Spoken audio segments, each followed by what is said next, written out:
La culture guinéenne, une spécificité hors pair. Chaque communauté guinéenne s'identifie par sa culture et son folklore. Aujourd'hui, nos reporters Faramba Magasuba et Fatoumata Ndiaye portent leur coup de projecteur sur le folklore mandingue et celui de Yukunkun dans la préfecture de Koundara. Suivez. La Guinée, une diversité culturelle regorgeant plusieurs potentialités liées à son écosystème naturel. Chaque communauté s'identifie de par son folklore, ce qui expliquerait sa richesse exceptionnelle.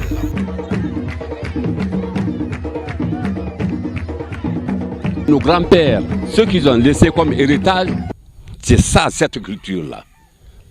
On s'habille comme les grands-pères, on danse comme les grands-pères, on fait revivre le passé. Et c'est ça la valeur de l'homme. C'est là la valeur de l'humanité. Il faut connaître le passé. Donc, son importance surtout, c'est ça. Il faut connaître les enfants qui naissent. Ils voient les danses.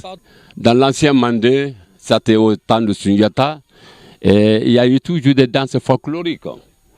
Et à ce moment, on séparait les hommes des femmes.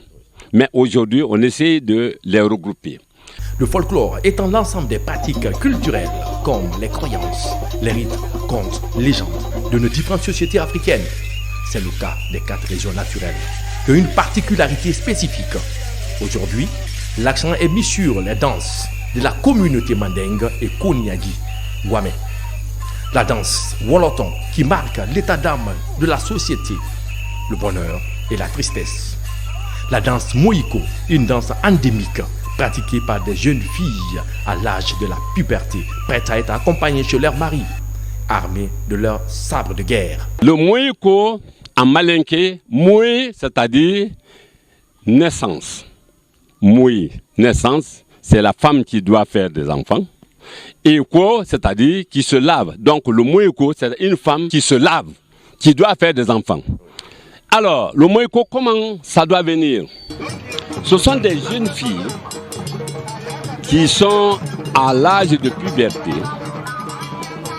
non mariées ou peut-être mariées, qui se regroupent, qui se mettent en transe autrefois. Actuellement, on les habille correctement, mais avant, ce n'était pas l'habit, elles ne sortaient pas nues, mais elles étaient à demi habillées. Elles sortaient pour danser et faire et prendre les sabres. Ces sabres-là, c'est quoi? Quand le village est attaqué, comme je vous ai dit, c'est avec les sabres qu'on faisait la guerre.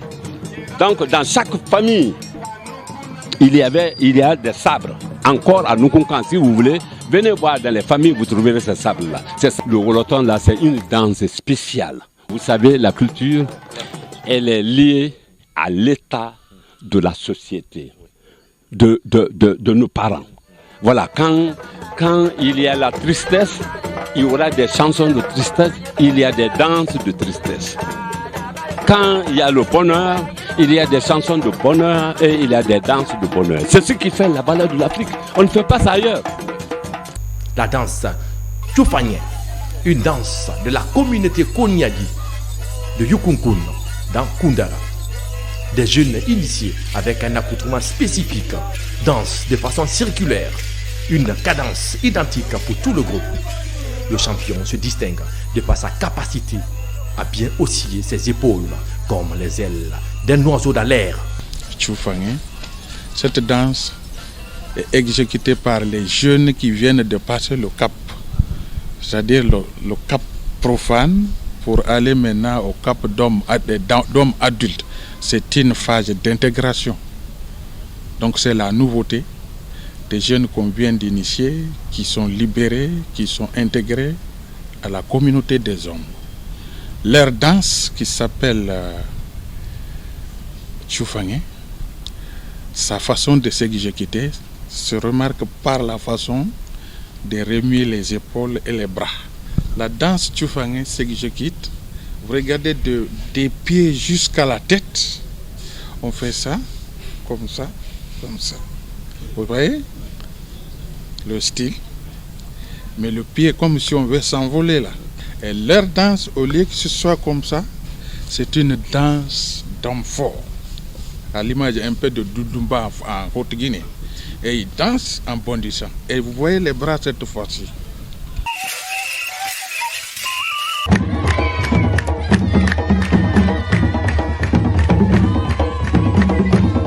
Notre société doit s'armer de la discipline. Le brassage des populations et de leur culture particulière contribue à l'émergence des composantes de la culture guinéenne.